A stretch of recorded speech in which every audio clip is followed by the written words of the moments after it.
शुभ प्रभात।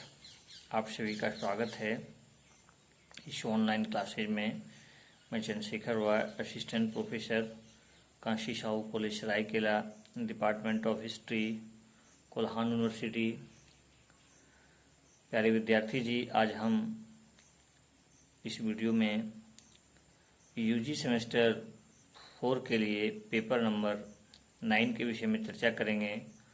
और आज का मेरा जो टॉपिक है वो है भारतीय कृषि का वाणिज्यीकरण, यानी भारतीय कृषि का वाणिज्यीकरण के विषय में हम लोग बात करेंगे कि इसका क्या इम्पैक्ट पड़ा अर्थव्यवस्था पर, इससे कितना नुकसान हुआ, फ़ायदा हुआ, भारत को कितना फ़ायदा हुआ, कंपनी को कितना फ़ायदा हुआ, यानी अंग्रेज़ों को कितना फ़ायदा हुआ। इससे आज हम इन्हीं बातों का चर्चा करने का प्रयास करेंगे।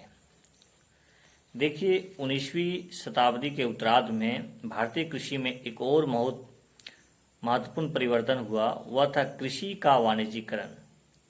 इस समय तक कृषि का कार्य जीविकोपार्जन हेतु किया जाता था। इसके पहले जो है सो बस केवल अपना चलता रहे, अपना जीवन मतलब भोजन मिलता रहे, बस यहाँ तक सीमित रहता था। उसका वाणिज्यीकरण उतना ज़्यादा बृहद पैमाने पर नहीं था, न कि व्यापारिक लाभ होते। मतलब जो भी कृषि उस समय, उसके पहले यानी वाणिज्यीकरण पहले, यानी जो भी कृषि की जाती थी उसका लक्ष्य यही होता था कि बस हमें इससे अपना जीविकोपार्जन हो जाए। बृहद स्तर पर जो व्यापार करने की बात थी वो इसमें शामिल नहीं थे। लेकिन इसके वाणिज्यीकरण के बाद इसमें बहुत सारा चेंजिंग आया। अब कृषि पर वाणिज्यिक प्रभाव स्पष्ट होने लगा। अब कुछ विशेष फसलों का उत्पादन राष्ट्रीय एवं अंतर्राष्ट्रीय बाजारों के लिए होने लगा। मतलब अब क्या है कि राष्ट्रीय बाजार के लिए भी कृषि की जाने लगी और अंतर्राष्ट्रीय बाजार के कहने का मतलब ये है कि भारत से समाने बहुत सारे पाकिस्तान, श्रीलंका, अन्य देशों में भी बिकने के लिए जाएंगे। तो अब क्या है कि इसका जो स्तर है, वो पैमाना है, वो बहुत बृहद हो गया। और बृहद पैमाने के लिए आपको मालूम है कि नई नई तकनीक, नए नए फर्टिलाइज़र और इस तरह से कृषि करने का जो तरीका है उसमें बहुत ज़्यादा परिवर्तन हुआ। जैसे न कि ग्रामीण उपयोग के लिए मूंगफली, गन्ना, पटसन, कपास, तिलहन, तंबाकू, मसालों, फलों तथा सब्जियों जैसी वाणिज्यिक फसलों का उत्पादन बढ़ गया। मान लीजिए कोई फल का लगाएगा तो फल को ज़्यादा बिक्री होगी। मूंगफली है, गन्ना है, तिलहन है, तंबाकू है, ये वस्तुओं की मांग हमेशा रहती है। इसीलिए इन वस्तुओं का जो है वो मांग बढ़ी, इनका उत्पादन ज़्यादा हुआ और ये लाभदायक ज़्यादा सिद्ध हुए।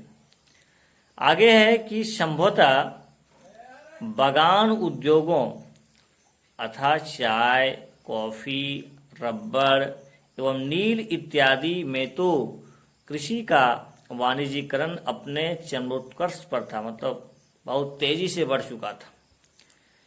इन बागान उद्योगों का स्वामित्व लगभग पूंजीपतियों के हाथों में थी। यानी ये जो बागान थे, हमें आपको जो बताया कि चाय, कॉफ़ी, रबर, ये सब का जो मालिक था, इसका जो नियंत्रण था, वो पूंजीपतियों के हाथों में ही थी तथा इनके उत्पादन मुख्यतः अंतर्राष्ट्रीय बाजारों में बेचने के उद्देश्य से तैयार किए जाते थे। रबर का उत्पादन होता था। नील आप देखे होंगे, चंपारण सत्याग्रह गांधी जी किए थे, आप इससे परिचित हैं। 3 कठिया पद्धति इसके कारण थे। क्या इसमें सिस्टम था, आपको पता है, आप जानते ही होंगे, क्योंकि जो भी है 3 कट्ठा में आपको जो है सो नील का उत्पादन करना है। ठीक है, 3 कठिया इसी को बोलता गया है। आपके पास यदि 1 बीघा जमीन है तो मान लीजिए 3 कट्ठा उसमें नील उग जाएगी। तो गांधी जी ने आप देखे और गांधी जी का भारत में प्रथम सत्याग्रह यदि कोई है तो वो है चंपारण, जो बिहार में पड़ता है। तो यहाँ पर भी वही है कि जनरली अब जो है सो इसका जो व्यापारिक फसल है, जैसे नील है, कपास है, सॉरी कॉफ़ी है, रबड़ है, इस सब का डिमांड ज़्यादा बढ़ने लगा और इसके उत्पादन भी ज़्यादा होने लगे। ठीक है, यानी व्यापारिक फसलों का उत्पादन कृषि का वाणिज्यीकरण होने से बढ़ गया। वाणिज्यीकरण और विशेषीकरण इस प्रक्रिया के कई कारकों ने प्रोत्साहन दिया, यानी कृषि के वाणिज्यीकरण को निम्नलिखित कारकों ने काफी प्रोत्साहित करने का काम किया। उसमें पहला है रीतियों और परंपराओं के स्थान पर संविदा और प्रतियोगिता। कहने का मतलब यह है कि जैसे बहुत पहले से हम लोग मान लीजिए खेती करते आ रहे हैं, वर्तमान में ले लीजिए कि हम लोग पहले खेत जो जुताई करते थे वो पूरा पारंपरिक हल बैल में या जो भी जानवर हैं उनसे हम लोग उसको जुआट जिसको बोलते हैं जुट, उसके साथ हल को लगाते के बाद उसको धीरे धीरे करके हम लोग खेत जोता करते थे। लेकिन समय दर समय जब विज्ञान आगे बढ़ा, कृषि के नई तकनीक में बदलाव हुए, ट्रैक्टर आ गई, बहुत तरह का काम हो गया, अब हम लोग बहुत कम समय में अपने खेत को जोत लेते हैं। तो इन्होंने जोर दिया रीति और परंपराओं जो चला आ रहा है वैसा मत कीजिए, उसमें कुछ चेंजिंग लाया, कुछ टेक्निकल्स को डेवलप किए गए, तकनीक को डेवलप किया गया, यानी उन तकनीक को कृषि कार्य करने में लगा दिया गया। स्वाभाविक है कि अब फसल की जो मात्रा होगी, उत्पादन की जो मात्रा होगी, वो पहले से कहीं ज़्यादा जरूर ही होगी, इसमें कोई शक की बात नहीं है। अब है कि पहला पॉइंट तो मैंने बता दिया, दूसरा पॉइंट है एकीकृत राष्ट्रीय बाजार का अभ्युदय। अब क्या है कि इस तरह का वाणिज्यीकरण हो जाने से एकीकृत राष्ट्रीय बाजार की जो है व्यापार में वृद्धि हुई। ठीक है, मतलब एकीकृत बाजार का अभ्युदय हुआ, उदय हुआ। ठीक है, तीसरा महत्वपूर्ण पॉइंट है देशी एवं विदेशी व्यापार में वृद्धि। जब कृषि का वाणिज्यीकरण हुआ तो यहाँ के लोग भी अपने वस्तुओं को बेचने लगे, तो देशी बाजारों में वृद्धि हुई, विदेशी बाजारों में भी वृद्धि हुई, व्यापारों में वृद्धि हुई, यानी देशी और विदेशी व्यापार में काफी वृद्धि हुई। इसके वजह से ये प्रेरक तत्व थे। अब स्वाभाविक है देशी बाजार जब काफी चलेंगे तो गांव के जो ग्रामीण हैं, किसान हैं, वो तो उनसे जुड़ेंगे, क्योंकि उनको अपनी वस्तु, अपने अनाज का एक जो अच्छा मात्रा मिलना चाहिए, एक अच्छा जो मूल्य मिलना चाहिए वो मिलेगा। और निश्चित है कि अब उनके सामानों की बिक्री के लिए टेंशन नहीं रहेगा। मान लीजिए कोई अच्छा इन्वेस्ट करके, अच्छा पूंजी लगा करके कोई बिजनेस, कोई सामान तैयार कर लिया, लेकिन सामानों को तैयार करने से थोड़े हो जाएगा, उसके लिए मार्केट चाहिए, ट्रांसपोर्ट चाहिए, कनेक्टिविटी होना चाहिए, कंज्यूमर होना चाहिए, तब तो बाजार चलेगी। इसलिए कृषि का वाणिज्यीकरण जब हो गया भारत में, तो देशी व्यापार भी बढ़े और विदेशी व्यापार भी बढ़े, और इस व्यापार के क्रम में प्रतियोगिता भी हुई कि कौन किससे आगे निकलेगा, और ये प्रतियोगिता कोई नुकसानदायक नहीं हुई। जब कोई विद्यार्थी पढ़ता है, मान लीजिए कि कोई स्टूडेंट्स क्लास में पढ़ रहा है, एक जैसे इस टाइप का 2-3 बच्चे एक ही कैटेगरी के हैं, 4 बच्चे एक ही कैटेगरी के हैं, अब उनमें यदि प्रतियोगिता हो जाए आगे निकलने की, यदि वो मान लीजिए 5 घंटा कोई एक कैंडिडेट पढ़ रहा है तो वो उससे ज़्यादा पढ़ने की चाह रखेगा, उससे कम नहीं पढ़ने का चाह रखेगा, तो इस क्रम में क्या फायदा होगा? वो मोर देन ज़्यादा से ज़्यादा गेन करेंगे, ज़्यादा से ज़्यादा प्राप्त हो जाएंगे इस प्रतियोगिता के कारण। तो प्रतियोगिता की भावना डेवलप हुई। ठीक है, आगे है कि अंग्रेजी रेलवे एवं सड़क संचार साधनों राष्ट्रीय मंडी की विकास। आपको मैं पहले बताया विद्यार्थी जी कि रेलवे का विकास हो गया। इसके प्रीवियस वीडियो में मैं रेलवे पर ही वीडियो बनाया हूं, मतलब इस पर मैं वीडियो बनाया हूं रेलवे के विकास किस प्रकार भारत में हुई, कौन कौन सी कंपनियां पहले इस पर कार्य की, और इस तरह से हम लोग इसको समझाने का प्रयास किए कि किस प्रकार से रेलवे को ब्रिटिश ने, अंग्रेजों ने अपने हित के लिए शुरू किया। वो मेरा हित नहीं सोच रहा है। मैं कल भी इसको क्लियर कर दिया था कि उन्होंने जो भी कार्य किए, आप कहिएगा कि सर इतने स्कूल्स हैं, इतने कॉलेज हैं, यूनिवर्सिटी हैं, तो उन्होंने शिक्षा का विकास करना चाहा ना, तो इसका उत्तर है कि वो तो विकास चाहे कि स्कूल यहाँ के बच्चे शिक्षित हो जाएं, लेकिन उसके व्यू यही था कि यदि कुछ भारतीय शिक्षित हो जाएंगे तो हमें एक ग्रुप ऑफ पर्सन मिल जाएगा जो काम करेगा ऑफिसर में, कुछ अच्छे अच्छे पदों में उनको जानकारी रहेगी, तो हम उसका सदुपयोग कर पाएंगे। जहां तक रेलवे का विकास है, हम आपको उसी दिन बताए कि इसका उद्देश्य सबसे पहले सुरक्षा को लेकर था। दुर्गम सैनिक हैं, कहीं पर सुरक्षा के दृष्टिकोण से इसको शुरू किया गया था, लेकिन धीरे धीरे इसमें इसके लक्ष्यों में बदलाव होते गए, परिवर्तन होते गए। अब जो है सो मान लीजिए कोई सामान मंडी तक पहुंचाने के लिए भी उपयोग होने लगा।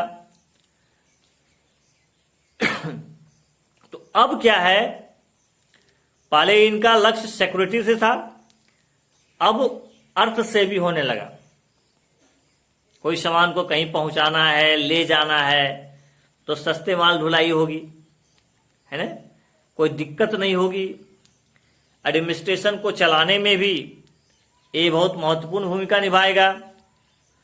तो यहां पर जो प्रेरक तत्व का हम चर्चा कर रहे थे कि वे कौन से प्रेरक तत्व हैं जो कृषि के वाणिज्यीकरण को बढ़ावा देने का काम किए, तो है कि रेलवे एवं सड़क संचार साधनों में राष्ट्रीय, है ना, मंडी का विकास हुआ। यानी जो मंडी थे, जहां पर रेलवे की सुविधा है, जहां पर सड़कों की सुविधा है, वैसे जगहों पर मंडी का विकास किया गया ताकि लोग अपनी वस्तुओं को वहां बेच सके, खरीदने वाले लोग मंडी में जाकर वस्तुओं को खरीद सके।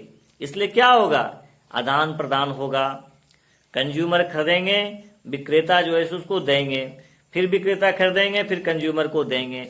इस तरह से एक प्रोसेस चलेगा, और एक प्रोसेस चलने के बाद हमारी जो इकोनॉमी है वो बूस्टअप करेगी, आगे बढ़ेगी।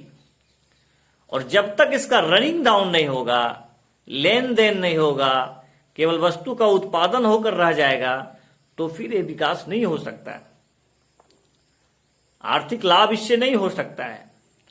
तो इसलिए सबसे पहले है क्या, आपका रेलवे सड़क का विकास मंडी वाले क्षेत्र में किया गया ताकि लोग ट्रेनों के माध्यम से मंडी तक पहुंच सकें, सामान लेने में दिक्कत ना हो। इसलिए इस तरह की व्यवस्था हो जाने की वजह से कृषि का वाणिज्यीकरण संभव हो पाया। अब थोड़ा सा हम लोग देखेंगे, 3-4 मिनट में, 5 मिनट में हम लोग खत्म करेंगे, कृषि के वाणिज्यीकरण का प्रभाव क्या हुआ। प्यारे विद्यार्थी जी, हम ये आपको बताने का हमेशा प्रभाव करते हैं। कोई भी घटना, दुनिया का कोई भी घटना यदि घटित होती है तो उसके कारण प्रभाव होते ही हैं, परिणाम होते ही हैं। कोई भी घटना का कारण जरूरी होता है, प्रभाव जरूरी होता है, प्रमाण जरूरी होता है।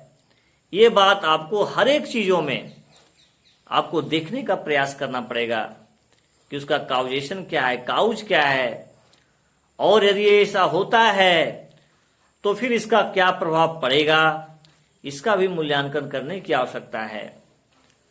तो अभी हम लोग देखेंगे कृषि का वाणिज्यीकरण के प्रभाव।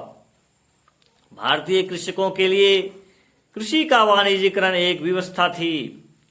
भूमि कर अत्यधिक होने से अदा कर पाने वाले व असमर्थ था, यानी भूमि कर जो था, जो टैक्स लगाए जाते थे लैंड पर, उसको अदा करने में जो है किसान लोग बहुत मुश्किल का सामना कर रहे थे। फलतः उसे शाहूकारों से लीड लेना पड़ा था। अब क्या होगा, चलाना तो है, घर द्वार चलाना है ना, इसलिए वे महाजनों से ऋण ले लिए थे। सेठ है, साहूकार से ले लिए, जिनकी ब्याज दरें अत्यधिक ऊंची होती थी। Because this is the informal. एक होता है फॉर्मल क्रेडिट, आप जहां से लेंगे, जैसे बैंकिंग सिस्टम से लेंगे आप, तो फॉर्मल हो गया। आप किसी महाजन से पैसा ले रहे हैं लैंड में, तो वो नॉन फॉर्मल हो गया। क्यों? क्योंकि उसमें कोई सिक्योरिटी नहीं होता है। एक निजी आदमी से कांटेक्ट करता है कि भैया मैं आपको 20,000 रुपया दे रहा हूं, आप हम इतना सूद दीजिए, इंटरेस्ट दीजिए। लेकिन यदि आपको वो आदमी नहीं देता है तो फिर ये मुश्किल थोड़ा हो जाएगा। क्यों? क्योंकि वो फॉर्मल नहीं है। तो इसलिए लोग क्या करते थे कि इनफॉर्मल से जाकर के ब्याज पर पैसा उठा लेते थे, और ब्याज दरें ऊंची होती थी। ऐसा थोड़े है कि आरबीआई ने repo rate, reverse repo rate की जो मात्रा निर्धारित कर दी, वो हर जगह वही मात्रा रहेगी, ऐसी बात नहीं है। यहां आपस में आप इस प्रकार से पब्लिक से आपकी समझौता होती है, कितना % आपको चाहिए, क्या देना है। तो जो डीलिंग आपस में होता है एक दूसरे के सहमति से, तो उसमें सर्टेनिटी नहीं होता है। इसीलिए इसको इनफॉर्मल बोला गया, इनफॉर्मल। ठीक है,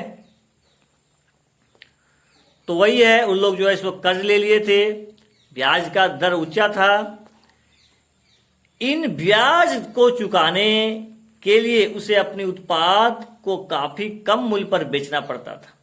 स्वाभाविक है, यदि मान लिया कुछ बना रहे हैं आप, महाजन से पैसा लिए हैं, वही कुछ सामान को ले गया, आपको दाम कम में देना पड़ा। कई बार तो उसे अपने ही अनाज को साहूकार के यहां बेचकर दोबारा जरूरत पड़ने पर दोगुने में पर उसे खरीदना पड़ जाता था। एक बार जो है ब्याज चुकाने के लिए वो उसको अनाज ही दे दिए। और कभी कभी ऐसा भी होता था कि अनाज की मात्रा कम जाती थी, और जिस दाम पर उसको दिया था, रिटर्न किया था, उससे अधिक दाम पर वो कभी कभी लेने के लिए भी मजबूर हो जाते हैं। ठीक है, आगे है कृषि का वाणिज्यीकरण। कृषि का वाणिज्यीकरण होने से भारतीय कृषि मूल्यों पर विदेशी उतार चढ़ाव का प्रभाव भी पड़ने लगा। अब क्या है, कृषि का वाणिज्यीकरण जब हो गया तो विदेशों का भी प्रभाव इस पर पड़ना शुरू हो गया। उदाहरण रूप से 1860 के पश्चात कपास के मूल्यों में जो वृद्धि हुई, उससे बिचौलियों को काफी लाभ प्राप्त हुआ। यानी बिचौलियों को काफी जो है सो इससे लाभ प्राप्त हुआ, जबकि कृषकों को इससे कोई लाभ प्राप्त नहीं हुआ। यानी बिचौलिया जो होता है, दलाल टाइप का जो व्यक्ति होता है, उसको इससे फायदा हुआ, लेकिन किसानों को इससे कोई फायदा नहीं हुआ। इसी प्रकार 1866 में जब मंदी आई, याद रखिएगा इस डेट को, 1866 में जब मंदी आई तो इसकी मार किसानों पर पड़ी, जिसके फलस्वरूप गांवों में किसान ऋण की बोझ में और भी दब गए और उनकी जमीनें नीलाम हो गई। उन्हें अकाल का सामना करना पड़ा। परिणामतः दक्षिण भारत में बड़े पैमाने पर किसान आंदोलन हुए। इसी के बदौलत से, बाढ़ आ जाने के बदौलत से, ऋण ले लेने की बदौलत से जो है अकाल जो है सो हो जाने से किसान लोग जो है सो आंदोलन किए दक्षिण भारत में, है ना। और अकाल का सामना दक्षिण भारत में जो है बड़े पैमाने पर किसान आंदोलन हुए, क्योंकि वो ऋण से दब गए थे। महाजन भी डरा रहे थे, धमका रहे थे, ठीक है, उनकी जमीनें नीलाम कर रहे थे। इसके वजह से उन्होंने जो है सो आंदोलन करना प्रारंभ किया, ठीक है। इस प्रकार कृषि के वाणिज्यीकरण से एक नया, न तो कृषकों को कोई लाभ हुआ, न ही कृषि उत्पादन में कोई वृद्धि हुई। इसलिए कृषि के वाणिज्यीकरण से किसानों को बहुत ज्यादा फायदा नहीं हुआ और न ही कृषि उत्पादन में कोई ज्यादा वृद्धि हुआ। तो इस तरह से आपका एक नफा तुला इसका प्रभाव रहा। लेकिन वस्तुओं के उत्पादन में, वस्तुओं के मूल्यों में काफी उतार चढ़ाव देखने को मिला कृषि के वाणिज्यीकरण से। तो प्यारे विद्यार्थी जी, आज के इस क्लास में कृषि का वाणिज्यीकरण और इसके प्रभाव पर हम लोग चर्चा करने का प्रयास किए और मुझे विश्वास है कि आपको आज का क्लास अच्छा लगेगा। इसको आप जानिए, कुछ कुछ महत्वपूर्ण पॉइंट जो आपको अच्छे लगे उसको जो है सो अपने नोट, आपकी जो कॉपी है उसमें लिखने का प्रयास कीजिए, समझने का प्रयास कीजिए और जो भी कुछ डॉट है किसी बिंदु पर उसको आप मैसेज के माध्यम से पूछने का प्रयास कीजिए, ताकि आपके लिए जो भी मैं प्रयास करके कुछ भी वीडियो में बनाता हूं वो आपके लिए सही साबित हो, आपके करियर के लिए सही साबित हो, ऐसी मेरी कोशिश है। तो आज के लिए बहुत बहुत धन्यवाद आप सभी को।